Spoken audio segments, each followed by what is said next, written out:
Welcome back to A Moment in History. I'm Seth Udinsky. In the year AD 69, the Roman Empire was on the verge of collapse, only 80 years into its existence. The Emperor Nero had driven the Julio-Claudian dynasty to its death, and his successor Galba was hardly the leader the people needed to bring the empire back. He was deposed and killed in early 69 AD, and for the next several months, Rome was ruled by two of the shortest reigns in its history as it was attempting to remake itself under the brief leadership of the emperors Otho and Vitellius.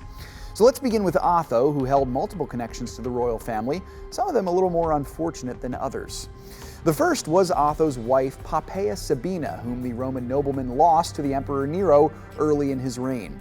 An enraged Otho was then essentially banished to govern Lusitania on the west coast in the late 50s AD. He never got his revenge on Nero specifically, but he did enact some sort of revenge on Nero's successor Galba. Now, this requires some explaining because in 68 AD, Otho actually fought on Galba's side, or at least planned to, when Galba set out to lead a revolt to overthrow the Neroian dynasty.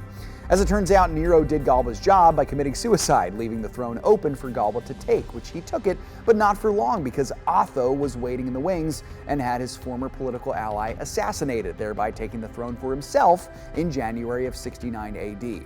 Now, Otho's reign was also terribly short-lived. After several military failures, he took his own life in April of 69 AD, leaving the throne absent yet again. Enter Aulus Vitellius, another Roman warlord who took advantage of the distaste that a select group of Roman soldiers had for Galba way back in January. Vitellius gained the backing of the Roman military elites, and by the time Otho committed suicide in April, he had the pull he needed to make a play for the throne. For a brief time in the summer of 69, Vitellius ascended to the throne, but by July, imperial support moved to Vespasian. Now, Vitellius would not give up the throne so easily, despite pressure from those close to Vespasian to willingly do so.